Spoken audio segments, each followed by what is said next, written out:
কি হলো? ঘরের মধ্যে দরজা লাগিয়ে বসে আছো কেন? ঘরে কি ডাকাত পড়ছে? শোনো, এছাড়া আমার কোনো উপায় ছিল না। তোমার মা যেভাবে আমার সাথে অত্যাচার করতেছে, দিন নাই রাত নাই, সারাক্ষণ শুধু আমার সাথে খারাপ ব্যবহার করে। দিব এডে ঘরের মধ্যে দরজা লাগিয়ে বসে আছো কেন? ঘরে কি ডাকাত পড়ছে নাকি? এছাড়া আমার কোনো উপায় ছিল না, কারণ তোমার মা যেভাবে আমার সাথে খারাপ আচরণ করতেছে না, আমি আর সহ্য করতে পারতেছি না। দিন নাই রাত নাই, সারাক্ষণ শুধু আমার সাথে খারাপ ব্যবহার করে। ওনার যখন তখন এটা লাগবে ওটা লাগবে। আচ্ছা, আমি কি বাড়ির কাজের মেয়ে নাকি তুমি? দরজা লাগিয়ে বসে আছো কেন? ঘরে কি ডাকাত পড়ছে নাকি? এছাড়া আর কি করবো বলো? তোমার মা যখন তখন আমার সাথে চাতা নয় ব্যবহার করতেছে। আমি কি বাড়ির কাজের মেয়ে? আমার সাথে সারাদিন এরকম খারাপ ব্যবহার, আমার এগুলো সহ্য বন্ধ না করা ছাড়া কোনো উপায় আছে? হ্যাঁ, তোমার মা যা নয় তা আমার সাথে ব্যবহার বন্ধ করা ছাড়া আর কি কোনো উপায় আছে আমার? হ্যাঁ, তোমার মা যা নয় তা ব্যবহার করে আমার সাথে দিন রাত। ওনার যখন তখন এটা লাগবে ওটা লাগবে। আমি কি বাড়ির কাজের মেয়ে? আর আমি বাড়িতে আসার পর থেকে তোমার মা কাজের বুয়া বাড়ি থেকে দাঁড়িয়ে দিচ্ছে। আচ্ছা, তোমাকে তো আমি ভালোবেসে বিয়ে করেছিলাম, এটা কি আমার অপরাধ ছিল? আজকে তোমার মা কি করেছে আমার সাথে জানো? কি কি হইছে বলো? তোমার মা আজকে আমার শাড়ি খুলে ফেলেছিল। কি বলেছ? আজকে তোমার মা আমার সাথে কি করেছে জানো? কি করেছে? তোমার মা আজকে আমার শাড়ি খুলে দেখতে চেয়েছে যে তার ছেলেকে আমি কি করে পাগল করেছি, এবং কথায় কথায় আমাকে খালি খোঁটা দেয় যে আমি বাপের বাড়ি থেকে কি নিয়ে আসছি। এমন মহিলা, এমন শাশুড়ি না আমি আমার জীবনে কোনোদিন দেখি নাই। এমন কোন মহিলা এমন শাশুড়ি হতে পারে? কি বলছো এসব?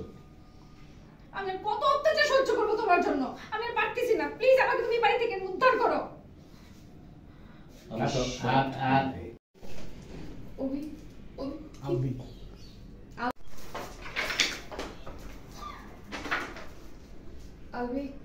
আলবি কি করে পারলো আমার সাথে এটা করতে? ও আমাকে রেখে অন্য একটা মেয়েকে প্রেগনেন্ট করে ফেলছে।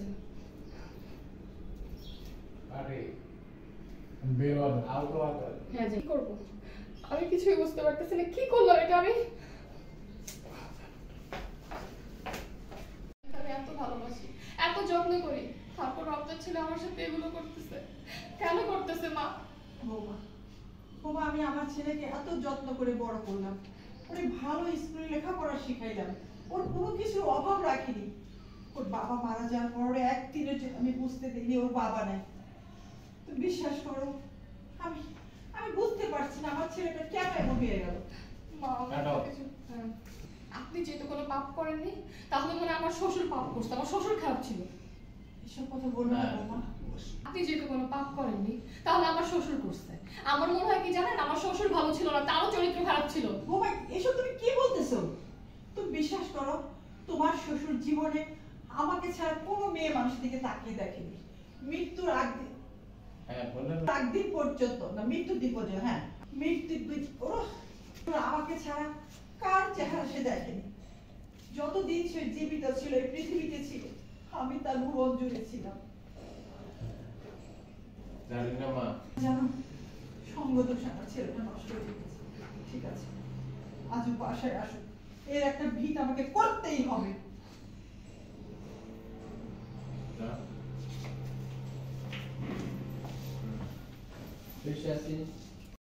আমাকে জানিয়ে আসি কি ব্যাপার? আমাকে বলে বলে আসতে আমার বলে কয়ে আসলে আমি তোর পছন্দের কোনো খাবার রেডি করে রাখতে পারতাম। মা, আমি খেতে আসিনি মা, আমি আজকে আমার অনেক কষ্ট নিয়ে এই বাড়িতে আসছি। আমি কি ব্যাপার? মানে বুঝতে পারতেছো না? যে বাড়িতে আমি এখানে সুখে আসিনি। তুমি জানো আমার সাথে কি হয়েছে?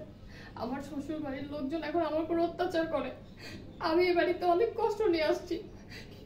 কিন্তু মা, আমি যতটুকু জানি তো শ্বশুর শাশুড়ি তো খুব ভালো মানুষ। হ্যাঁ, ওনারা তো অনেক ভালো মানুষই ছিল।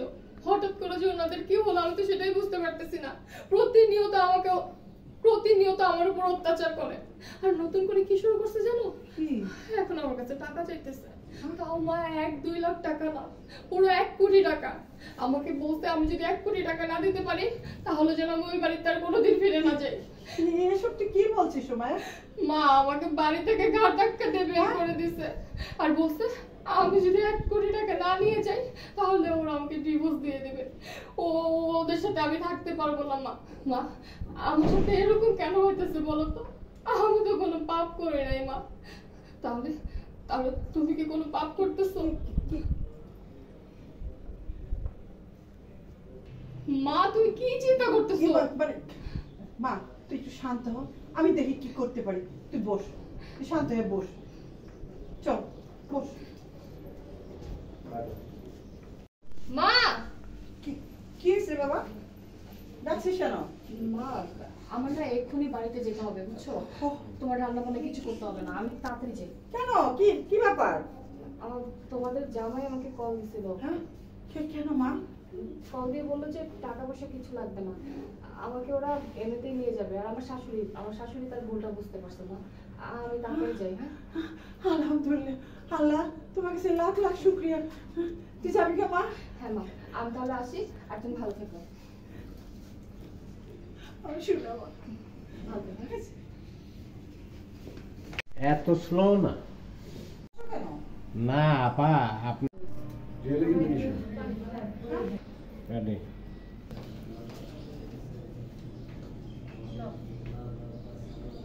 মা তুমি কে? এই বলো না, তুমি কে, কাকে চাও, কি জন্য আসছো?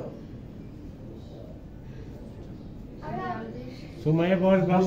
তোমার পেটে এখন আবার তুমি অস্বীকার করছো কেন? তারপর সময় বলতেছে যে তুমি না বললা এই জায়গায় যাবা তুমি তো। তুমি না বললা যে এই মেয়ে, এই তুমি না বললা আর এই মেয়ে, তুমি না বললা যে আলবির সাথে তোমার বিয়ে হয়েছে, আলবির সন্তান তোমার পেটে, এখন আবার অস্বীকার করছো কেন? হ্যাঁ তাই তো, ওই আমাকে বলতো যে আলবির সাথে তোমার সোশ্যাল মিডিয়ায় পরিচয় হয়েছে, তারপর কোর্টে গিয়ে বিয়ে করছো, ওটাও থাকছো, সন্তান তোমার পেটে। তাহলে তুমি তোমার হাজবেন্ডকে চিন্তা কেন করতেছো না? আমি আলবিকে বিয়ে করেছি তো, শিয়ালি না। তাহলে আমি বাসায় গিয়েছি, সেটা তো জিজ্ঞেস করবো। আলবি নাকি বাড়িতে আমাকে দাঁড়ানো দিয়ে দিয়েছে। আমার ঠিকানা ভুল করেছে। তো আমি এখন কোথায় থাকবো? আমার বাচ্চার কি হবে? আমি ওকে কোথায় খুঁজবো? আচ্ছা, রান্না তো করবো, এই সময় রান্না করা একদম মা, ও যেটা একজন অসহায় মেয়ে, আমরা ওকে আমাদের বাড়িতে রেখে দিই। আচ্ছা শোনো, যতদিন ধরে তোমার হাজবেন্ডকে খুঁজে না পাবো, তুমি আমাদের বাসায় থাকবে না। আর আমাকে যদি সাহায্য করবে তোমার হাজবেন্ডকে খুঁজে বের করতে। ঠিক আছে মা, আমার বৌমা ঠিকই বলেছে। আমার ছেলে আলবির খুঁজে বের করবে। যতদিন না পায় নিশ্চিন্তে নিজের বাড়ি হয়। দেখেছো মা, মানুষ কত ভাবে না কোথায় করে। যতদিন পর্যন্ত উনি আপনাকে না পাবে ততদিন আমারই খেতে। হ্যাঁ মা, তুমি কোনো চিন্তা করো না।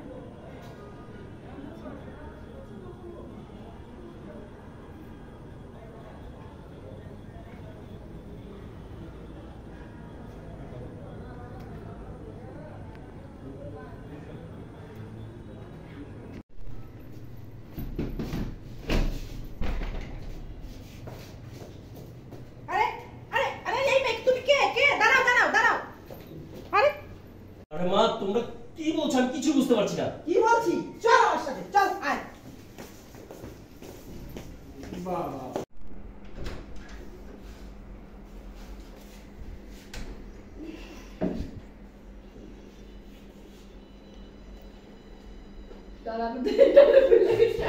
গান বাজাকে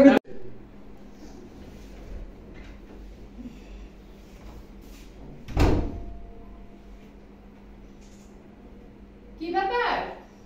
এই বাড়িতে কি কেউ নাই নাকি? সকাল কয়টা বাজে, এখন পর্যন্ত আমি নাস্তা খেতে পারিনি। আরে সবাই কোথায়? কি হয়েছে বৌমা, কি হয়েছে? কি হয়েছে মানে? বুঝতে পারতেছেন না কি হয়েছে? না আজকে আপনাদের বাড়িতে আমার ফার্স্ট ডে, আর এখন সকাল কয়টা বাজে, আমি এখন পর্যন্ত নাস্তা খাইনি। তোমাকে এখনো নাস্তা দেয়নি? না, আমাকে এখনো নাস্তা দেয়নি। ইসরাত, ইসরাত, জি আম্মা। কি ব্যাপার, এত বেলা হয়েছে তুমি নাস্তা বানাওনি? আমার বৌমা নাস্তা তো খায়নি এখনো। ও তাই হচ্ছে। তা আমাকে কেন বলছেন না? আপনার নতুন বৌমা কি বললো না নাস্তা বানিয়ে নিয়ে আসতে? হায় আল্লাহ, তুমি কি বলো? এত বড় লোকের মেয়ে 50 লাখ টাকা দিছে আমাকে, আর তাকে নাস্তা বানিয়ে দিব? সে তো বাড়িতে এক গ্লাস পানি ভরেও খায় না। তুমি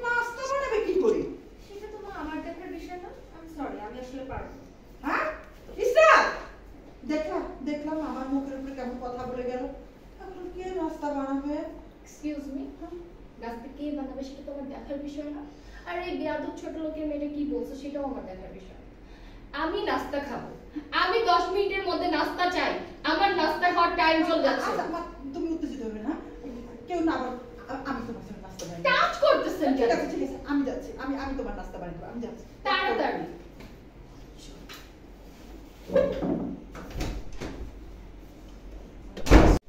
দাদা বাবা, মা, তোমার হাতে ব্যাগ কেন? তুমি কোথাও যাচ্ছ নাকি? আমি এই বাড়ি ছেড়ে চলে যাচ্ছি। কি বলছিস?